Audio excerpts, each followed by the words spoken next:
Hey everyone, it's Jean.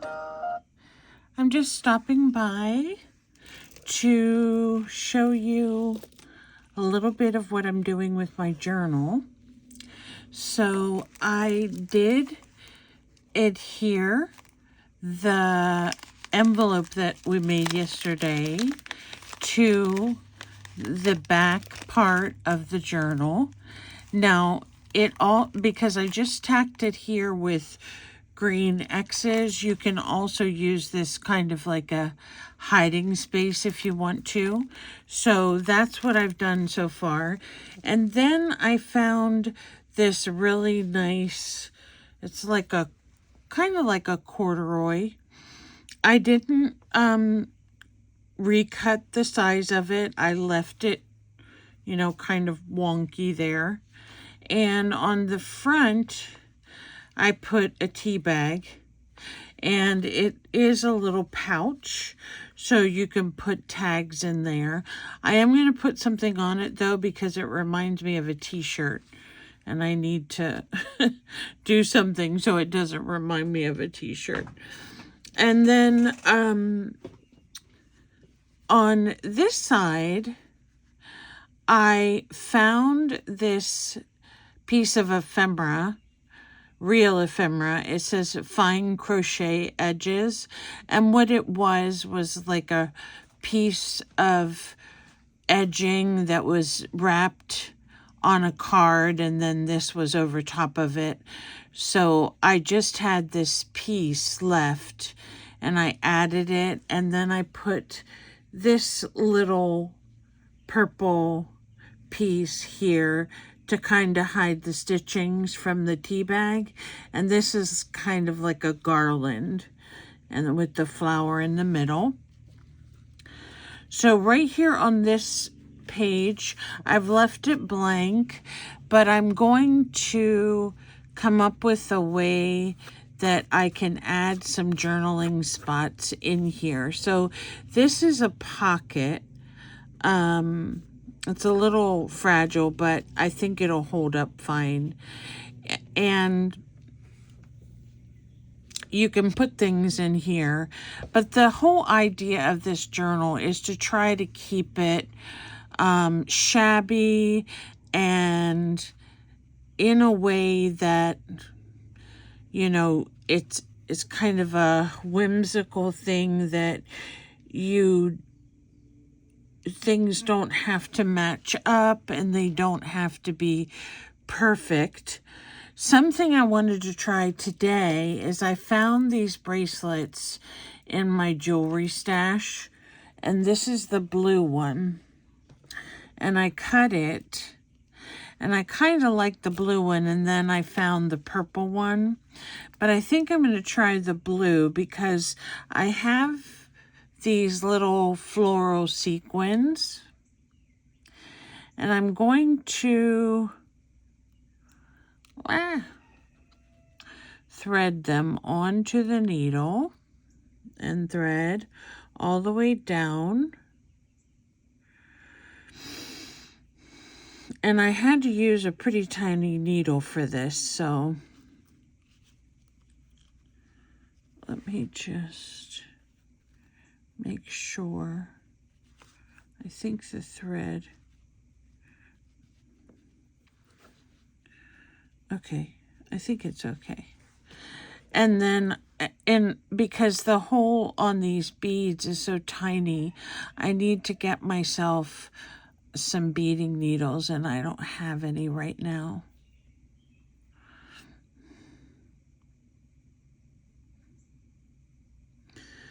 Okay, so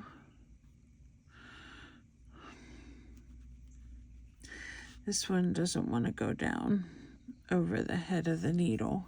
There it goes. So then I'm just going to go back through the sequin so I can secure the bead like this. And that's really cute, but you can't see the sequin very well. So I do have other sequins we could use, or I could just use the bead by itself. Okay, let me see here. I got a whole bunch of these from Temu, and I can use other colors. So if we used a pink, let's see if that would make a difference in being able to see the sequin, because I don't really think I have anything larger than this size. I may need to find myself some smaller beads, like seed beads, and I do have some, but I looked and I couldn't find them right off, so I'm not sure where they ended up. But here's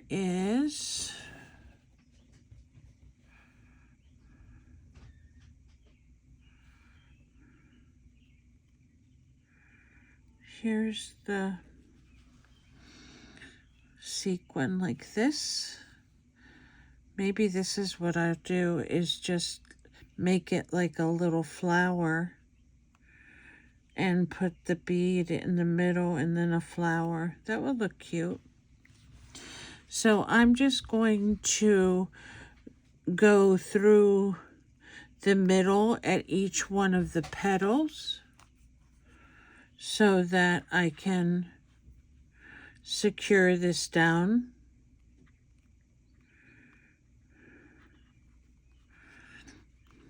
This is each petal, and it'll be nice and secure. And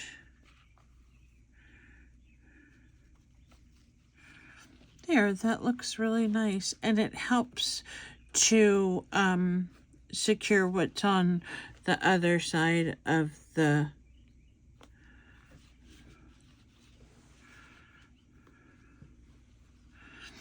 So now I'm going to go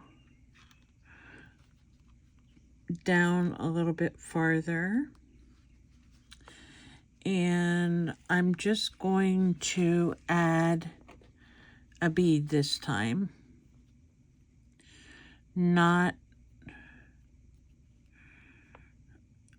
I think I tried this one and it went through smoother. Yeah. I'm going to put a bead this time, not a sequin, so that there'll be a contrast. And I guess I'll run this through twice if I can find the hole.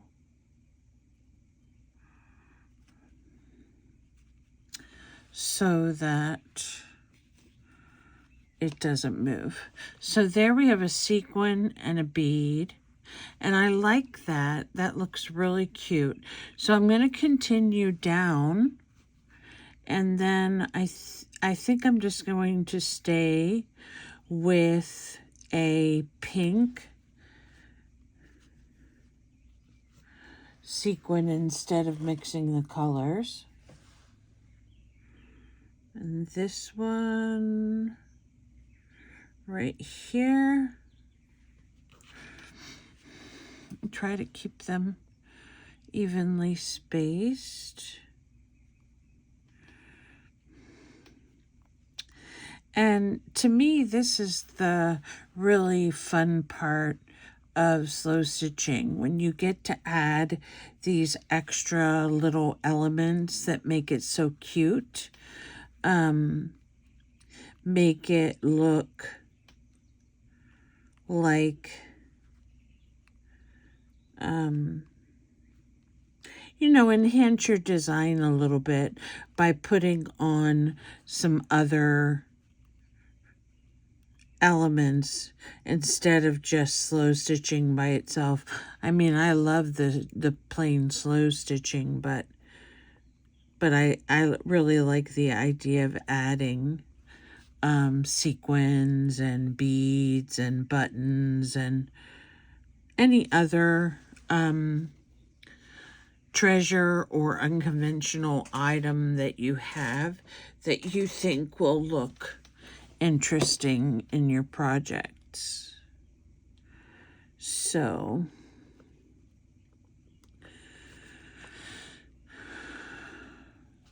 that's why I went ahead and purchased the seed beads, or I'm sorry, the sequins, because I think they're cute to work with.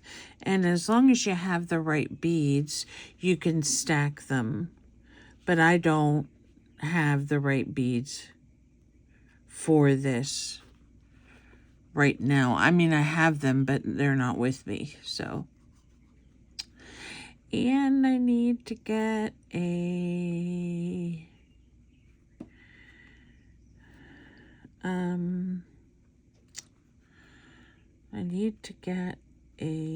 beading needle.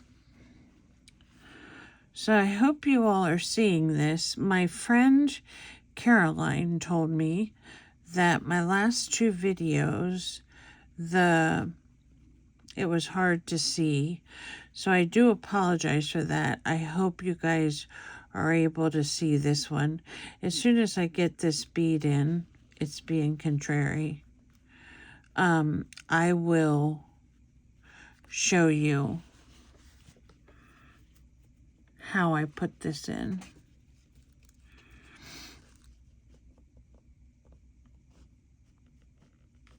I don't know why that doesn't want to go in.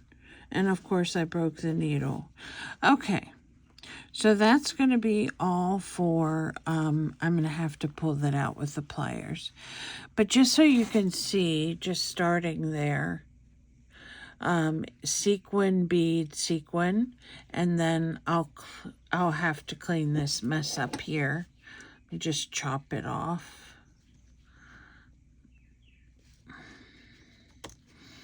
And then these needles that I have been around a long time, so I've had them break on me before. So we'll just put that over here. But I think this is a really cute combination to go with this fabric. It doesn't really have the pink in it, but it does bring it out. It does have the green, so I think it'll look really nice and help in disguising the stitches that we used for putting this together. So that's going to be finished here. And I think that's the main thing that I have to watch for, is when I put one piece on, I need to look to see how it sews through the other side and determine if I can put something else on top of it to cover it, or I need to decide, okay, do I have two pieces ready that I can just put together like this and sew them at the same time? So, as they say, work smarter, not harder. So I'm going to try some of those things out, and I'm going to finish this down the bottom. Now, the other piece that I have for this, this is probably just a heavier muslin, and I think this is the one. And it's a little bit smaller, which is okay because, you know, when we're making journals and we're making different paper sizes, so this one's going to go right here. And I haven't decided what I'm going to stitch on it yet, but it will be something interesting to go with our shabby theme. And I think I'm going to put some lace or something up here to cover up some of these things that have come through to the other side. And this is also not, it's tacked down, but it's not, it's open, so I need to fix that. Pardon me.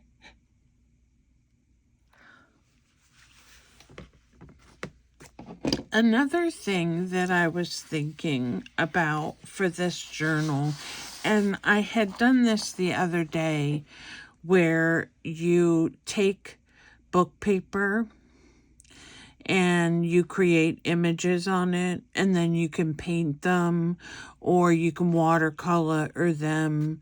You can use acrylic markers. I think I'm going to do some hearts like that to add to my journal. But because the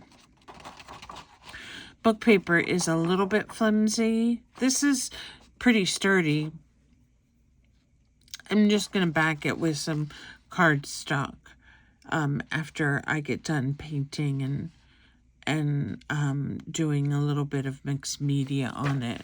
So that's my goal, to put some kind of collage of hearts in here. So I may be doing that on this next page. So I hope you are excited to continue on this journey with me. I am having a lot of fun, and if you know anyone else that is interested in making fabric journals or making journals that have a mixture of unconventional treasures with their journal, please let them know and let them subscribe so that we can share all of our ideas together.